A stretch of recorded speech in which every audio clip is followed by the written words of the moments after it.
আবারও ইতিহাস গড়ল কৃষকের ছেলে জুলহাস। কৃষকের ছেলে হয়েও থেমে থাকেনি স্বপ্নের পেছনে ছুটা। এবার বানিয়ে ফেললেন এয়ারবোট, যেটা চলে বাতাসের জুড়ে, কোম্পানি হোক বা বেশি পানি, সব জায়গাতেই চলবে অবলীলায়। তো চলুন ভিডিওটি দেখে আসি।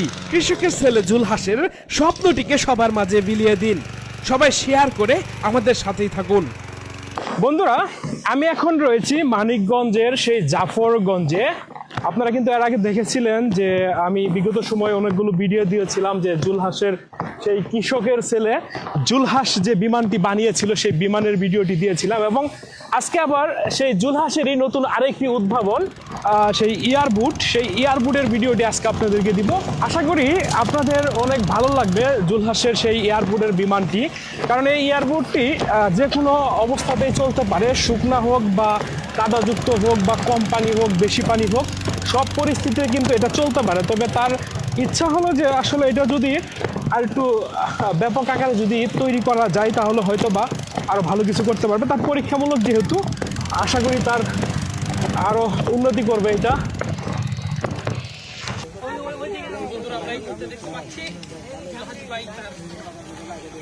নামটা কি ভাই?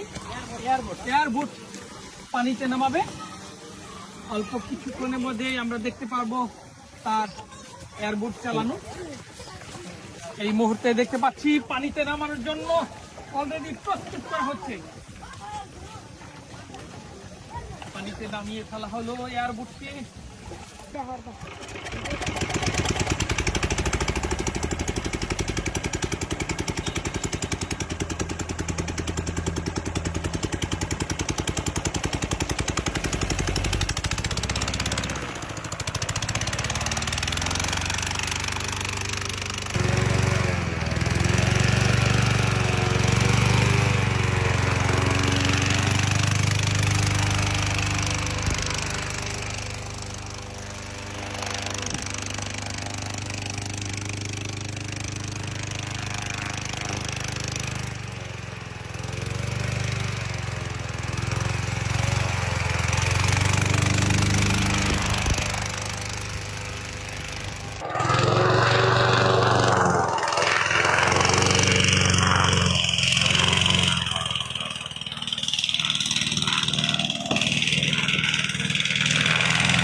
নরমালি এটার নাম এয়ারবোট। এটা অনেক আগে আবিষ্কার হয়েছে, অনেক বাইরের দেশে এটা চলে, বাংলাদেশের কেউ আজ পর্যন্ত। আচ্ছা, এটা নিয়ে আপনার পরিকল্পনা কি?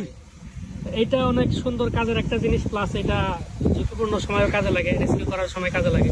তো এটা বাংলাদেশে উদ্ভাবন করার ইচ্ছা আছে, তো সেই উদ্দেশ্যে এটা তৈরি করা। এখানে কয়জন একসাথে উঠা যায়? পরীক্ষামূলক বানানো হয়েছে, এটা মূলত একজনের জন্যই বানানো হয়েছে। আপনি যে এয়ারপোর্টটি বানাইছেন এটা কি সবাই কি চালাতে পারবে?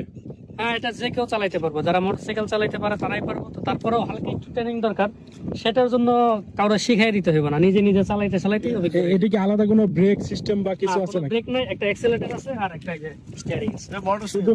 জাস্ট মোটরসাইকেল জাস্ট খালি পাওয়ার কমাই দিবে তখন থেমে যাবে। মোটরসাইকেল টার্নিং নেওয়ার সময় ঠিক জায়গা দিয়ে টার্নিং নেয়, কিন্তু এটা টার্নিং নিতে গেলে অনেকখানি মানে দেখা যায় মানে জায়গা প্রয়োজন। ওইটা বোঝার মতো ক্ষমতা যখন হয়ে যাবে তখন সে সঠিকভাবে চালাইতে পারবে। আর এমনিতে নদীর মাঝখানে গেলে কোনো অভিজ্ঞতার দরকার নাই, যেমনি খুশি চালানো।